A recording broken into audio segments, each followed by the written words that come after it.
Alors, aujourd'hui, on parle de chômage, de précarité, de RSA, de personnes qui n'arrivent pas à retrouver un emploi. Écoutez ce que dit cette personne.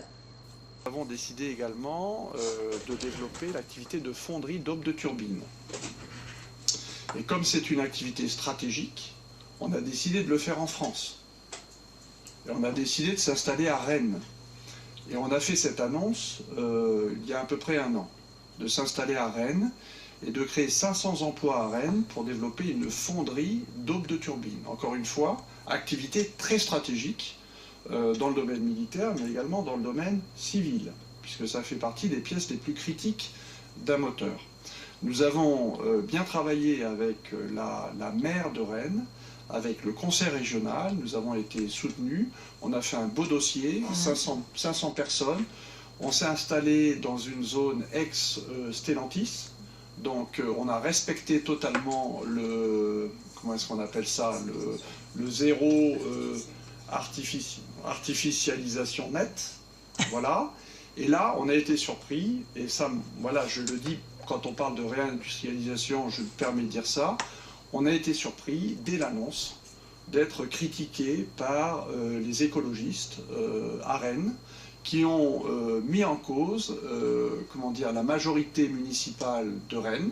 On avait négocié avec la maire socialiste de Rennes, encore une fois ça s'est très très bien passé, et là les écologistes, pardon, nous ont jeté des tomates sur le thème, c'est scandaleux, un groupe vient s'installer, créer de l'emploi, c'est l'aéronautique, c'est l'avion, ils vont polluer, et puis c'est le militaire, c'est pas bien.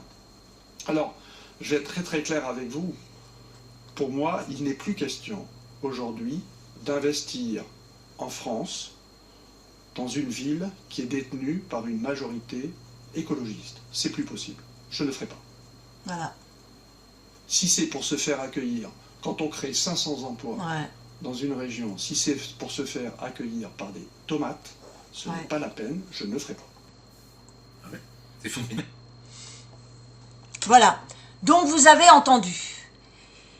Alors aujourd'hui, il y a des personnes par idéologie qui empêchent des entrepreneurs, des patrons, de donner du travail aux autres. Alors bien sûr, l'environnement, il faut le respecter, mais intelligemment. Dites-moi ce que vous en pensez en dessous de la vidéo.